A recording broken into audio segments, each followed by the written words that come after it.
नमस्कार दोस्तों, इस वीडियो में हम देखेंगे नेशनल पार्क से रिलेटेड 10 इम्पॉर्टेंट क्वेश्चंस। तो पहला क्वेश्चन है कि भारत का प्रथम राष्ट्रीय उद्यान कौन सा है।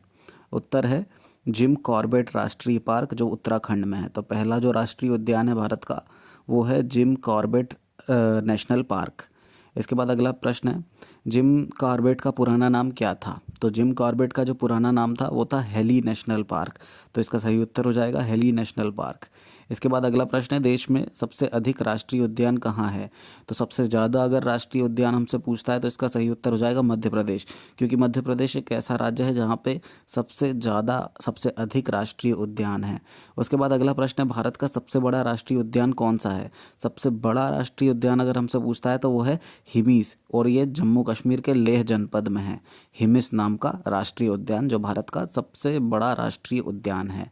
इसके बाद अगला प्रश्न है कि हिमिस राष्ट्रीय उद्यान कितने किलोमीटर में फैला है। क्योंकि ये सबसे बड़ा राष्ट्रीय उद्यान है तो इसका हमसे एरिया भी पूछ सकता है। तो अगर हमसे पूछे वो कि कितने किलोमीटर में फैला हुआ है तो वो है 3568 किलोमीटर में ये हिमिस राष्ट्रीय उद्यान जम्मू कश्मीर के लेह जनपद में फैला हुआ है। इसका सही उत्तर हो जाएगा 3568।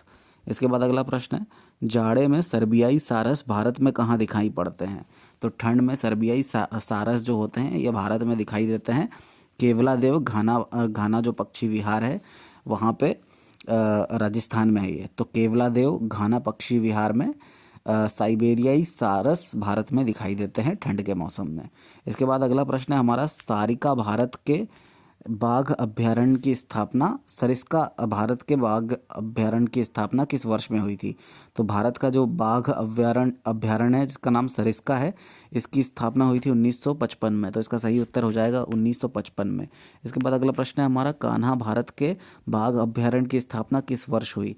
तो कान्हा भारत का जो बाघ अभ्यारण्य है इसकी स्थापना 1995 में हुई थी। तो इसका सही उत्तर हो जाएगा 1995। इसके बाद अगला प्रश्न है हमारा कि कॉर्बेट भारत के बाघ अभ्यारण्य की स्थापना किस वर्ष हुई। तो कॉर्बेट जो भारत का बाघ अभ्यारण्य है इसकी स्थापना हुई थी 1957। तो इसका सही उत्तर हो जाएगा 1957। और आखिरी प्रश्न है हमारा, दूधवा भारत के बाघ अभ्यारण्य की स्थापना कब हुई थी। तो जो दूधवा भारत का बाघ अभ्यारण्य है इसकी स्थापना हुई थी 1958 में। तो इसका सही उत्तर हो जाएगा 1958।